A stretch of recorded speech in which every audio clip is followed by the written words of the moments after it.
Panic attack एक ऐसा anxiety disorder है जिसमें व्यक्ति को बार बार एंग्जाइटी के अटैक आते हैं। व्यक्ति को जब पैनिक अटैक्स आते हैं उस दौरान उसके दिल की धड़कन बहुत अधिक हो जाती है, सांस की गति बहुत तेज़ हो जाती है, या कई बार उसको ऐसा फील होता है कि मेरी सांस रुक रही है। उसको घबराहट और बेचैनी, चक्कर आना, बेहोशी जैसी चीज़ें महसूस होने लगती हैं।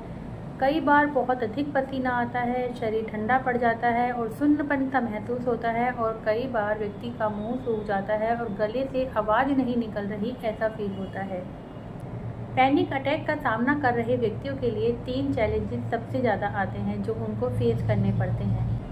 पहला है कि उन्हें ये डर बना रहता है कि कहीं ये अटैक दोबारा ना हो जाए, और इसी वजह से वो जिन कामों को भी कर रहे हैं उन कामों से दूर भागने लगते हैं।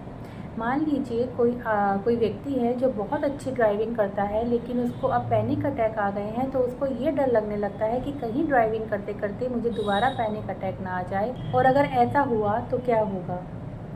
इस कारण व्यक्ति अकेला रहने लगता है, कामों को करने से बचने लगता है, दूर रहने लगता है, और एक तरह से उसका आत्मविश्वास पूरी तरह से खत्म हो जाता है। उसको अपने ऊपर विश्वास ही नहीं होता।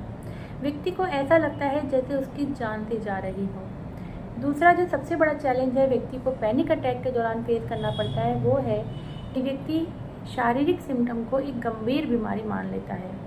पैनिक अटैक के दौरान व्यक्ति का दिल घबराता है, चक्कर आते हैं, बेहोशी लगती है, सांस की गति में परिवर्तन होते हैं। तो ऐसे में व्यक्ति को लगने लगता है कहीं मुझे हार्ट अटैक ना हो रहा हो, कहीं मुझे अस्थमा जैसी प्रॉब्लम तो नहीं हो गई है, या किसी भी प्रकार की शारीरिक गंभीर बीमारी से वो अपनी उन सिम्टम्स को रिलेट कर लेता है और ज़्यादा परेशान हो जाता है। तीसरा है व्यक्ति को ऐसा लगने लगता है कि वो अपनी बात किसी को समझा नहीं पा रहा, और इस वजह से वो अपनी बात को शेयर भी नहीं करना चाहता और अपने मन ही मन बात रखता है। ऐसे में एक सिचुएशन और आती है जब व्यक्ति अपनी बात किसी से कह रहा होता है, तो जो उसके संबंधी होते हैं, उसके दोस्त होते हैं, वो ये बोल देते हैं कि ऐसा कुछ नहीं है, ये तुम्हारी केवल एक घबराहट है, अपने सोच को बदलो, शायद तुम थोड़ा नाटक कर रहे हो। और इन सब कमेंट के कारण भी व्यक्ति और ज़्यादा नर्वस हो जाता है, उसका सेल्फ कॉन्फिडेंस लो हो जाता है, वो अपनी बात किसी से नहीं कह पाता, और उसके अंदर ही अंदर एक ही भावना चल रही होती है कि मुझे कोई भी व्यक्ति नहीं समझ रहा, मैं कैसे अपनी बात दूसरों को समझाऊं।